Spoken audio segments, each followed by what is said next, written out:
Hello, everybody. Today I'm going to talk about Leo Africanus, an historical novel written by Amin Maalouf, a Lebanese author, also known by other books like Samarkand or The Crusades Through Arab Eyes. The cover, the one of the ebook edition that I have, shows a dark skinned man with his head wrapped in a turban in the middle of a field with an ancient structure similar to an aqueduct. At least that's what it seems to me. Well, Leo Africanus describes in 40 chapters the chronicles of the first 40 years of the life of Hassan al-Wazan.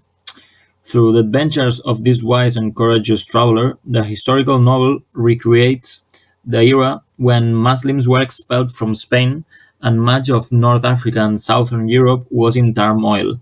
This was in the 14th and 15th centuries.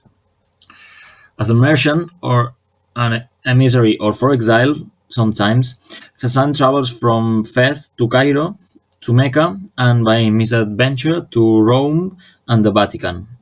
In fact, this work is divided into four books.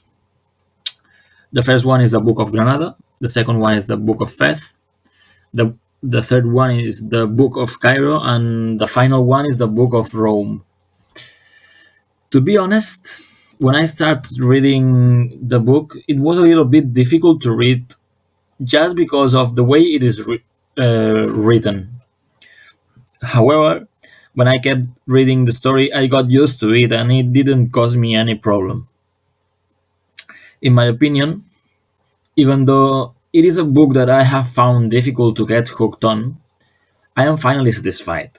Very little is known of the real character, so the story of him is fiction, but the historical context is more or less true, and that would let you learn about political and religious movements, wars, and other events of the past that have led us up to this social moment, and it's this learning that satisfies me.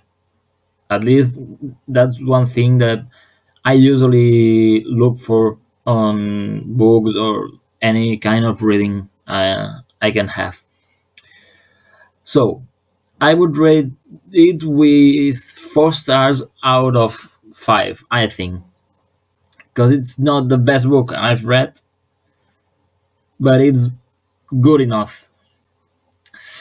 So to summarize, if you're a person intrigued by cultural diversity and historical events that are not so long ago, this book can be both interesting and didactic for you. I hope that you enjoyed this book too.